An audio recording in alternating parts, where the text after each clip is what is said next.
Shortly after announcing my pregnancy, my mother-in-law thoughtfully prepared a chicken soup, insisting it would nourish me. But soon after drinking it, I was seized with intense abdominal pain and heavy bleeding. Through the agony, I begged my husband and mother-in-law to call an ambulance, only for my mother-in-law to reply, with eerie calm, "No need. I've added a full dose of abortion drugs. No miracle worker could save this child now." I was stunned, struggling to understand why she would do this.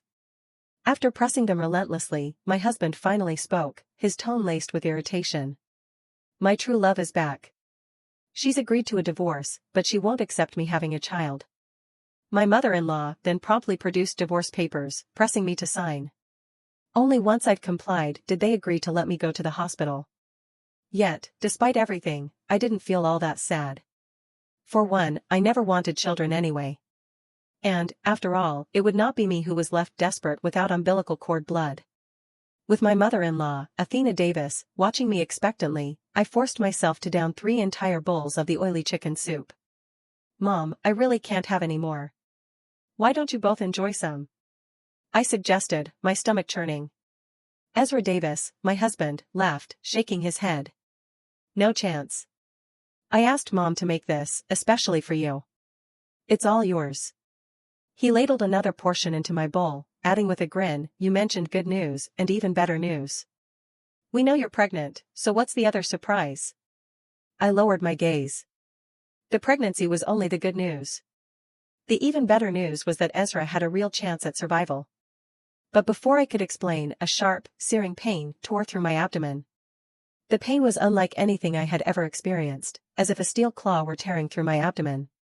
Within moments, I was on the floor, writhing and drenched in sweat, feeling warm blood trickling down my legs. Athena and Ezra simply stood by, watching with unsettling calm. I could barely manage a thought, gasping, "Mom, Ezra, please, call an ambulance. My stomach, the baby, there's still a chance if we act fast." Before I could even finish, Athena scoffed, rolling her eyes. "There's no need. I made sure to add a full dose of abortion drugs. Not even a miracle could save that baby now." I was speechless. It all made sense, their refusal to drink the soup, the cold way they watched me suffer. But why? I turned to Ezra, hoping for an answer. "Ezra." Ezra's expression turned impatient. "My first love, Aurora, is back. She's still single and still loves me, but she's a moral woman who wouldn't interfere in a marriage. I planned to divorce you and marry her, but then you got pregnant. She'd accept the divorce, but not me having a child with someone else. So, this child has to go." The pain in my abdomen had dulled slightly, but I knew the baby was lost. A bitter irony swept over me. I wanted to expose just how valuable this child indeed was, to watch their faces twist with regret. But the fear of provoking them held me back.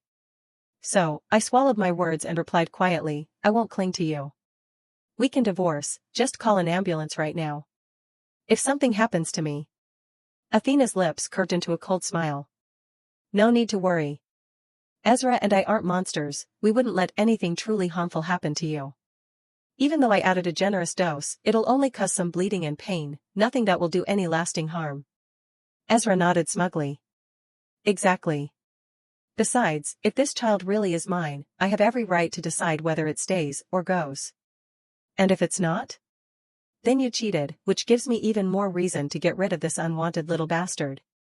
Their callous words sent a flash of rage through me, nearly enough to make me cough up blood. "If you didn't want this baby, you could have just told me. I'd have agreed to an abortion and a divorce. But drugging me? That's a crime." Ezra and Athena exchanged a knowing look before erupting in laughter. Ezra's laugh was so deep it nearly left him breathless. "You're really going to lecture me on legality?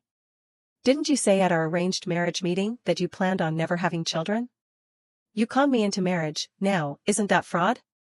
Athena nodded smugly, a mocking smile on her face. "Exactly, just like I read about recently. They call that marriage fraud." With her backing, Ezra's self-righteousness only grew. "And getting pregnant without my consent, binding me to this for life, isn't that a crime as well?" Seeing my silence, Athena immediately retrieved a divorce agreement she had prepared in advance from the drawer. "Sign this, and we'll let you go to the hospital. Otherwise." I wanted to sign immediately, but a sudden wave of pain seized my abdomen, forcing me to hesitate. Noticing my reluctance, Athena rolled her eyes and said, "Stop pretending.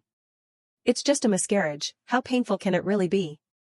This divorce agreement is more than fair. We're not asking for the house or the car, and we're leaving you all the savings. Ezra is essentially walking away with nothing, so don't act like it's not enough." I rolled my eyes internally. It was absurd. The house and car were my premarital assets, who were they to act as if they were bestowing them upon me? Ezra mistook my silence for reluctance and frowned.